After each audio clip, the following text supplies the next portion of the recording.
4 फरवरी को प्रधानमंत्री नरेंद्र मोदी का आगमन पश्चिम चंपारण के धरती पर होने वाला है। अभी हम जहां मौजूद हैं यह बेतिया के हवाई अड्डा है और आप देख सकते हैं जोरों शोर से कार्य चल रहा है जो कि पीएम का आगमन को लेकर बेतिया डीएम दिनेश कुमार राय के द्वारा इस जगह का निरीक्षण भी किया गया। साथ ही साथ बिहार के पूर्व प्रदेश अध्यक्ष डॉक्टर संजय जायसवाल भी यहां पहुंचे हुए थे, उन्होंने भी इसका निरीक्षण किया है। साथ ही साथ आपको यह भी बता दें कि पीएम नरेंद्र मोदी के द्वारा 19,000 करोड़ का सौगात जो है पश्चिम चंपारण को मिलने वाला है। साथ ही साथ कई योजनाओं का भी शिलान्यास करेंगे। बेतिया से सफेसर अली, S9 बिहार। 4 फरवरी को कार्यक्रम लगा है, उस संदर्भ में आवश्यक तैयारियां की जा रही है, उसकी समुचित व्यवस्था की जा रही है।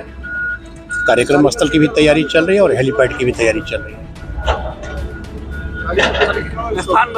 हवाई अड्डा निश्चित रूप से कार्यक्रम स्थल होगा हवाई अड्डा बेतिया का मैदान, और हेलीपैड का स्थान जो है एक कृषि फॉर्म है जो हवाई अड्डा के सामने है। सीएम भी आ रहे हैं, अभी कोई प्रोग्राम प्राप्त नहीं हुआ, इस संदर्भ में भी कुछ नहीं कहा। प्रधानमंत्री जी 4 तारीख को 1 बजे दिन में इस बेतिया के हवाई अड्डे ग्राउंड पे आ रहे हैं और यह चंपारण वासियों के लिए बहुत ही हर्ष का विषय है।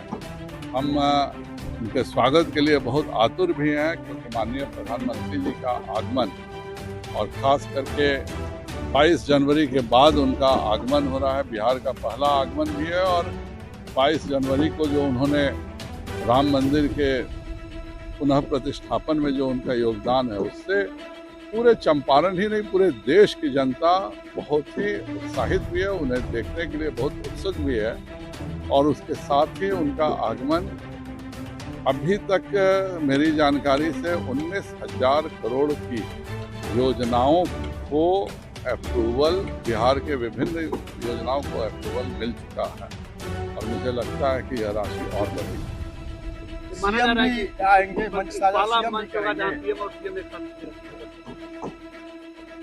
यह एक सरकारी कार्यक्रम है और यह देश का प्रोटोकॉल है। माननीय प्रधानमंत्री जी जहाँ भी जाते हैं उनके साथ मुख्यमंत्री जाते हैं और जाहिर बात है कि अब हम सब एनडीए घटक के हिस्से हैं, तो यहाँ पर माननीय मुख्यमंत्री जी, माननीय मुख्यमंत्री सम्राट जी, माननीय उप मुख्यमंत्री विजय सिन्हा जी का आगमन यहाँ होगा और उसके साथ ही बेतिया और पूरे चंपारण के विकास योजनाओं में बहुत ही ज़्यादा गति आएगी। हमारे जो क्योंकि एक ही व्यक्ति था जो सड़क का भी मंत्री था, गांव का भी मंत्री था, शहर का भी मंत्री था, स्वास्थ्य का भी मंत्री था, पर्यटन का भी मंत्री था, उसके कारण सभी योजनाएं रुक गई थी। मेरा बेतिया से अरेराज होते हुए जो पटना का जो एक्सप्रेसवे है उसका भू अधिग्रहण पैसा देने के बावजूद लटका हुआ है। जो हमारा सेवरही पुल है, सेवरही से जहाँ पटजिलवा का जो पुल है उसका पैसा आज 10 महीने हो गए 218 करोड़ दिए हुए, उसका भूमि अधिग्रहण कहीं ना कहीं रुका हुआ था। तो इस प्रकार से अनेकों केंद्रीय योजनाओं के जिसके पैसे केंद्र ने दे दिए थे उसके बावजूद भी उस पर का काम नहीं हो रहा था, क्योंकि हर कार्य में यह देखा जा रहा था कि माननीय प्रधानमंत्री जी की अगर सारी योजनाएं बिहार के जमीन पर उतर जाएंगी तो उनको दिक्कत होगी और उनको कभी भी ऑफिस में बैठने की आदत भी नहीं रही, वो हमेशा घूमने ही में ज़्यादा यकीन रखें।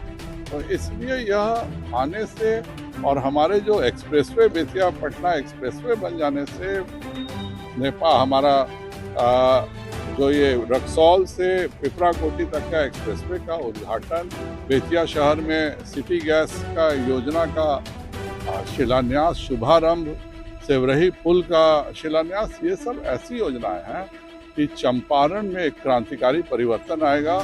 और सबसे मुझे खुशी इस सरकार बनने से इसलिए है, ये 3 लाख स्क्वायर फीट का चनपटिया में इंडस्ट्रियल एरिया में इन्होंने प्लग एंड प्ले बनाया था कि चीनी मिल में दिक्कत हो रही है तो इसको हम औद्योगिक एरिया में बनाएं, जब तक वो हाई कोर्ट में केस चल रहा है। आज मुझे पूरा विश्वास है कि वो 3 लाख स्क्वायर फीट जो उस पर एक व्यक्ति भी नहीं दिलचस्पी ले रहा था, कहता था कि आप हमें अपराधियों से बचाइएगा, आज फिर से उद्योगपतियों के फोन आ रहे हैं कि हम लोग वहाँ पर चनपटिया में इंडस्ट्रियल एरिया में करना चाहते हैं। यह एक चंपारण के विकास में बहुत बड़ी घटना होगी।